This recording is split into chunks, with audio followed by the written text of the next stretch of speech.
Est-ce que tu as eu une bonne surprise dans cette catégorie 250? Bon, Aymas, je pense. Hein. Là, t'as regardé mes notes là. Non, non, j'arrive pas à lire d'ici. Ok. Je vois pas, attends, l'écriture en hiéroglyphe.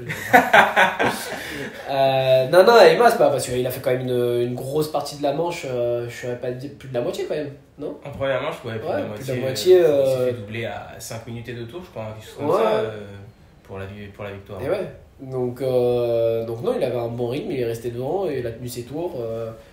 On s'attendait pas spécialement à le voir là directement et concurrencer. Enfin, surtout qu'en plus, ça intervient après le supercross. Après, on sait que le motocross, c'est quand même plus naturel pour la plupart. Mais du coup, c'est plus naturel pour la plupart, justement. Ouais. Donc c'est difficile de se dire quand même si les gars, ils ont tous grandi sur des terrains de motocross, donc le supercross, ça va être plus dur.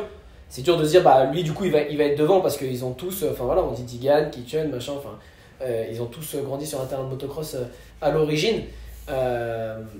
Donc c'est difficile de se dire c'est Ramy en motocross, pas comme un Vial justement qui a fait du GP d'abord dans sa carrière et qui n'a quasiment jamais roulé sur un terrain de supercross avant ça. Lui, c'est assez facile de dire en supercross ce sera plus dur, c'est Ramy en motocross. Mais pour un Aymas qui est quand même je crois que Aymas c'est que sa deuxième année chez les pros. Ou peut-être que c'était que sa deuxième année en supercross et c'est peut-être sa troisième année en motocross.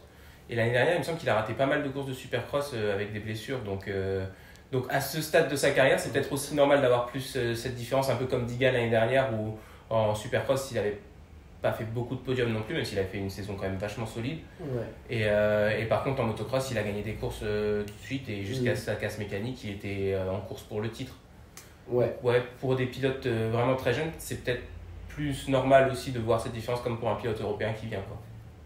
Jeune et américain aussi, je pense, du coup. Parce que, comme on l'a dit, ils ont grandi sur ces terrains-là, ils s'entraînaient sur ces terrains-là, les courses en amateur, elles se passent sur ces terrains-là. Donc au final, ils ont cette petite. Alors qu'en supercross, en réalité, tout est vraiment nouveau. Donc c'est à chaque fois des pistes nouvelles. Donc quand tu as commencé, du coup, forcément, après le motocross, déjà, il y a un apprentissage à faire. Et puis en plus, il y a l'apprentissage de la piste à chaque fois. Et puis après, de toute façon, c'est ce qui fait la différence aussi entre les pilotes, c'est qu'il y en a qui ont plus d'aisance que d'autres à apprendre plus vite et à progresser plus vite. Donc non, ouais, c'est une bonne surprise de l'avoir vu devant. Ouais, je suis d'accord.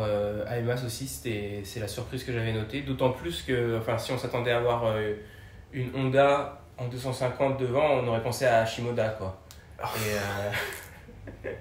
Mais j'ai oublié qu'il était là, lui. Non, Shimoda, mais qu'est-ce qu'il fait lui en ce début de saison? Alors, il paraît qu'il est blessé à la cheville. Ah ouais. Et faut croire que ça l'handicape plus que ce qu'on a envie d'admettre nous-mêmes, tu vois, parce que c'est vrai que je regardais, il fait 4e temps aux essais, il me semble, et en manche, il fait 6 et 8, je crois. Laisse-moi sortir les résultats. 7 et 5 en manche à Hangtown, avec effectivement le 4e temps aux essais, et seulement 9 dixièmes derrière Casey Cochran.